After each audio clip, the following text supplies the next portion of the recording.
Most of us assume that happiness comes from achieving things like money, success, and the dream job. And while these things can definitely make us happier, they don't always create the deep, lasting happiness we expect. The longest running study on happiness proves that we've been looking in the wrong place all along. The longest running study on happiness started back in 1938. It's been running for 87 years, which is longer than most of us will live for. The Harvard study of adult development follows two study groups. The Grant study group of 268 privileged Harvard graduates from about 19 years old, and the Glueck study group of 456 boys from the toughest neighbourhoods of Boston, all aged between 11 and 16. The original cohort was obviously not the most diverse, they were all Caucasian males, but it now includes over 1,300 descendants of the original men.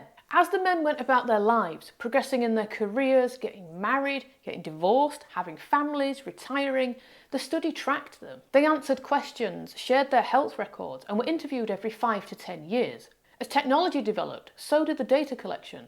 They now do brain scans, blood tests, DNA samples, even test their hair samples to see how much stress hormone is in their hair strands. Around 60 of the original study group are still alive, and they're now well into their 90s. So after studying all of these men for an entire lifetime, what did the Harvard researchers find out about what makes us happy? Well, they found that the single biggest secret to a long and happy life wasn't money or success or even genetics, but it was something much simpler. People who had strong, warm relationships, whether with family, friends or a partner, had much higher levels of satisfaction and emotional well-being.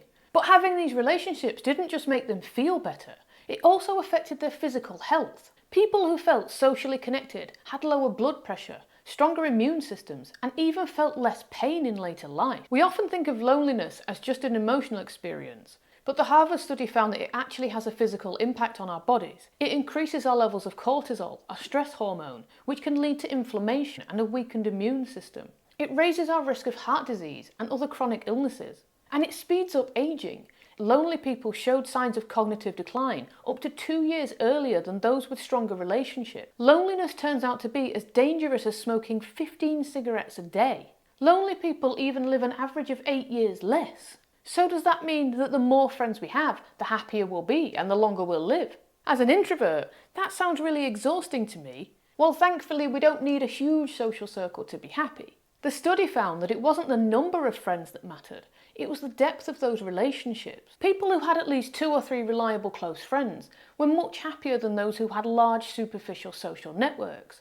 Being able to turn to someone in times of stress made a bigger difference than simply having people to socialise with. It also didn't have to be a romantic relationship. Friendships and even positive work relationships had significant benefits. But it isn't all sunshine and roses. Social connections that are toxic or being in high conflict relationships led people to have higher levels of stress and more cognitive decline as they aged. So while married people tend to be happier and live longer than unmarried people, this isn't necessarily the case if you and your spouse don't get along. But what about if you prefer being single and you enjoy spending time on your own? Well, the study does acknowledge that being alone is not the same as being lonely. If you're anything like me, you love your friends, but you only have so much social battery. I definitely need my alone time to recharge. In fact, it's needed for introverts, and it can be fulfilling, so long as we maintain a few deep and meaningful relationships. But how do you know that you have relationships that are deep and meaningful enough to have a positive impact on your life? You could try asking yourself the simple question, who could you call at 3 o'clock in the morning if you were in a crisis? Which is a really quick way to check who will be there for you no matter what.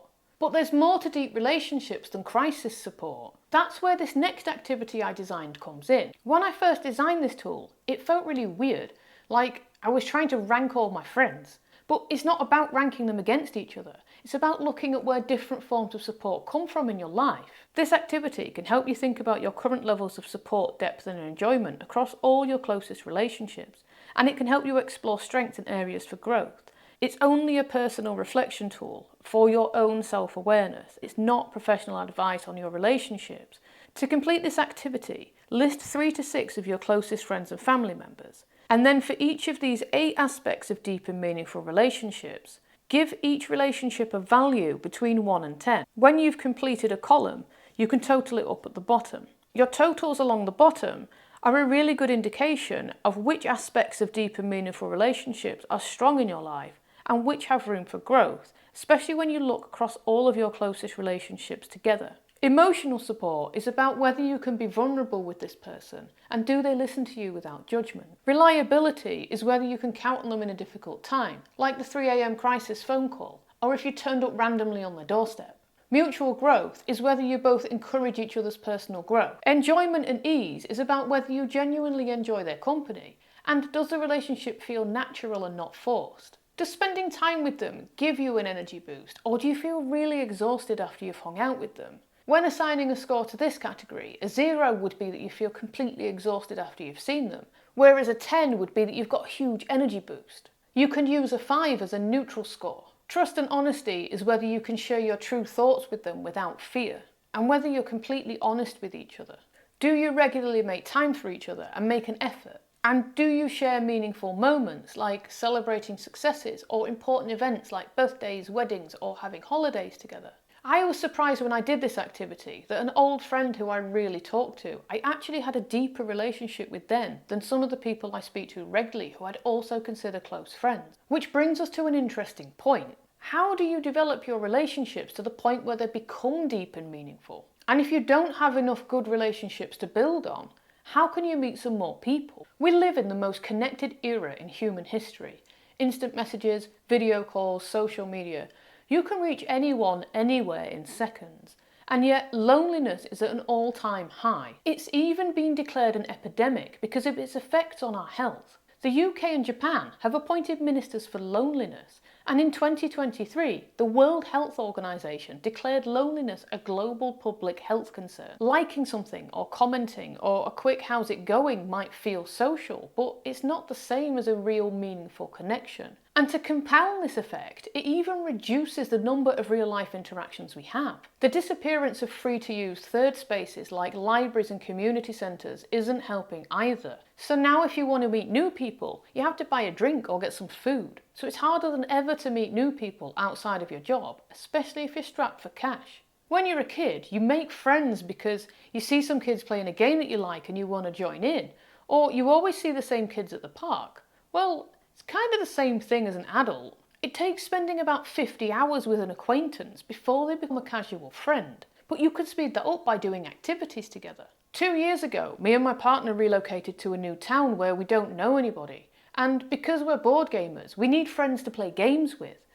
So we joined the local board game group and we started working from a co-working space a few days a week. For you, making new friends might mean joining an art class, a cooking course, or an improv troupe, or maybe a volunteer for a cause that you care about. Or you could join a local sports team, a book club, or a gaming group like we did. Just try to join something that naturally encourages interaction. Even just by showing up to the groups regularly, you'll start to recognise people and will naturally talk to them over time. You'll be tapping into something called the mere exposure effect. That's where we tend to prefer things that we're already familiar with. So the more we see someone, the more likely we are to like them, even if there's no other reason to. And while you're at a group, try being the first one to reach out, even if it feels a bit awkward. A study by the American Psychological Association found that we underestimate how much others appreciate it when we reach out to them.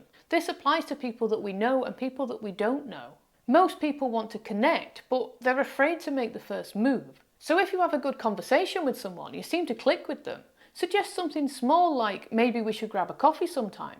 Or I'm thinking of checking out that new art exhibit, do you want to come? After spending another 30 to 50 hours with a casual friend, they may turn into a regular friend, and after another 100 hours, a really good friend. Of course, it's not just about you wanting to be friends with someone. They have to want to be your friend as well. To deepen friendships, when it feels right, ask questions that steer the conversation towards more personal stories, dreams and values. Things like, what's been the highlight of your week? Or, what's something you've always wanted to try but you haven't yet? What's one piece of advice you'd give to your younger self? And what does a successful life look like for you? Research shows that these questions help us develop deep and meaningful relationships, and that we tend to overestimate how awkward they'd be. But are deep and meaningful relationships really all we need for a long, happy and healthy life? Well, not entirely. There are two other things. The second most important is supported by countless studies and is found to be hugely important in the 5 blue zones too, so there where people live to over 100 more often than normal. As well as strong social connections, just like the Harvard study, they found that people need exercise. Even just walking for 15 minutes a day increases longevity by 2 years. So our dog is helping us live a happier and healthier life every time we go for a walk. But it's not the case that the more exercise you do, the longer you'll live. Between 500 to 3,500 calories a week, the more exercise people did, the longer their life expectancy. But doing more than this amount of exercise actually increased their death rate. Given what we now know about relationships, it's no surprise that the biggest benefits were seen from social exercise, like walking with friends or playing a sport. There's one thing that we've not looked at all so far, and this is the one that most people think will give them a long and happy life. You've likely heard the quote, "Money can't buy happiness." Well, can't it? That's what the famous study by Daniel Kahneman and Angus Deaton set out to find out in 2010. 450,000 people in the US were surveyed and asked to rate their life satisfaction and overall sense of how their life is going and their emotional well-being, so how much positive emotion or happiness they felt the previous day on a scale of 1 to 10.